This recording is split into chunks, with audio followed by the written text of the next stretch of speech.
చాలామంది మాకు ప్రోగ్రెస్ రావట్లేదు అని అనుకుంటూ ఉంటారు. కానీ ఏమి కావాలి వాళ్ళకి అనే దాంట్లో చాలా వరకు క్లారిటీ ఉండట్లేదు. కొంతమందిని పిలిచి ఒక చిన్న ఎక్స్పెరిమెంట్ లాగా చేసాము. నీకు ఏం కావాలి, నువ్వు ఏమవుదాం అనుకుంటున్నావు?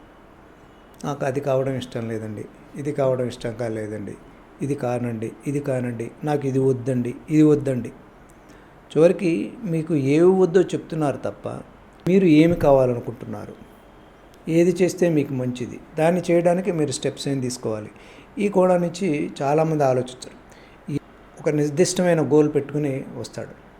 ఒక కాలేజీలో ఇట్లాగే అందరినీ ఇలాగే అడిగారట, వాట్ ఆర్ యువర్ గోల్స్ అని. వాళ్ళలో 3-4 మందో అంటే మొత్తం లోపల ఒక 5-10% లోపల వాళ్ళే క్లియర్ కట్ గోల్స్ రాశారట. నేను ఇది అవుతాను అని రాశారట. అని రాసిన తర్వాత దానికి ఏమి చేస్తారు? చాలామంది అసలు వాళ్ళ గోల్ ఏమిటో చెప్పలేట, నిర్దిష్టమైన గోలే లేదు. ఈ గోల్ అని ఉన్నవాళ్ళు ఏం చేస్తామో ఒక యాక్టివిటీ ముందరే రాసిన వాళ్ళు ఉత్తర 10 ఏళ్ల తర్వాత 20 ఏళ్ల తర్వాత వాళ్ళే చాలా పెద్ద స్థాయికి వెళ్ళారట.